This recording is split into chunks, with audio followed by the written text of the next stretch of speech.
And maybe we should start first of all by getting your read on the bull run. We've seen it weaken a little bit over 2 sessions, and now it's back again today. Your thoughts on how far this run could go? Good morning, Wale. I think September has been kind of a surprise for us sitting at this side of on this side of the table. And interestingly, we've done about 9%, I mean plus 9%, which is about the best monthly return for equities this year so far. I think largely we're a bit comfortable with the uptick we've seen across a number of sectors and a number of stocks in particular in the market, largely based on valuations, but with particular reference to the rise we've seen in September, I think we saw a bit more speculative bit in the market. We've seen some stocks, really rally hard on the back of what I call absolutely no fundamentals. So that gives us some kind of concern as to, well, maybe people are getting overexcited again. And I think once that starts to happen, there's the potential danger of a correction in the near term. So while we think obviously September is going to close positive, most definitely, nothing can really happen in the next 3 days left in the quarter. But going forward into the fourth quarter of the year, I think there's a strong potential for some correction in the market, especially with those stocks in which we've seen a lot of speculative positions being taken by speculators in the market. Do you feel the same way about the banks? I mean, some people continue to talk about the fact that,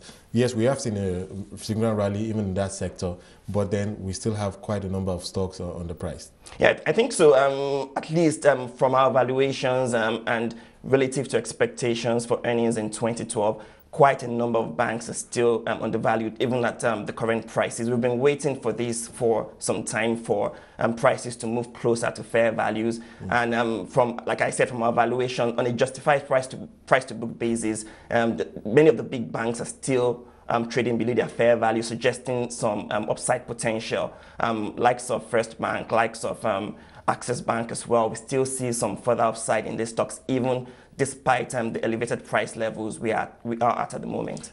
A quick thought on Dangote Flour and the deal with Tiger Brands. How do you think this impacts their strategy going forward? Well, on the first side, for Tiger Brand strategy, it's pretty much clear what they're trying to do. Sort of backward integration. If you think about the acquisitions they made last year, that's the UAC Food, the investment in UAC Foods, and of course the acquisition of Deli Foods.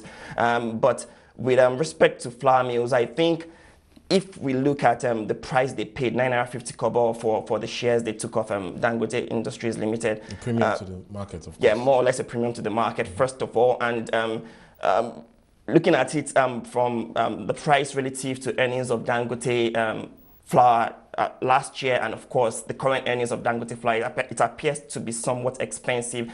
But I think it's much more of a growth story, a growth strategy. And what is left to be seen is how well they can drive this growth in Dangote Flour, especially with respect to cost efficiency. I think at the top line, pretty much it's going to be good for Dangote Flour because there should be increased turnover for them. I mean, it should support Dangote Flour's turnover in the near term because it's easy to see that there will be off-takers for the upstream side of the business. That's the wheat flour side of the business. I can see a lot of sales being generated based on Tiger Brands' acquisition of Deli Foods and, of course, their investment in UAC Foods. But there's always been operational efficiency in Dangote Flour, which I think Tiger Brands really want to address if they really want to make some kind of accretion to earnings for the business. Also, they also have to address corporate governance issues, which I think is widely the perception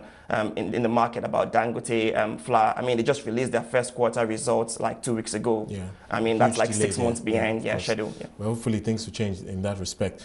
Quick thought on the fixed income market. We've seen a bull run there as well. It weakened a little bit over the last few sessions, but yesterday again we saw bond prices go up again. Your thoughts on where the fixed income market is going? Yeah, I think the weakening we saw in the last couple of days in the bull rally was basically as a result of the release of the calendar for Q4 by the DMO, which suggested that there will probably be more supply, especially of the underrun bonds. I think the information hit the market and people interpreted it to be that that there would be a kind of supply glut in the market, and as such, the bullish run wouldn't be sustainable even with the advent of the JP Morgan Index bond.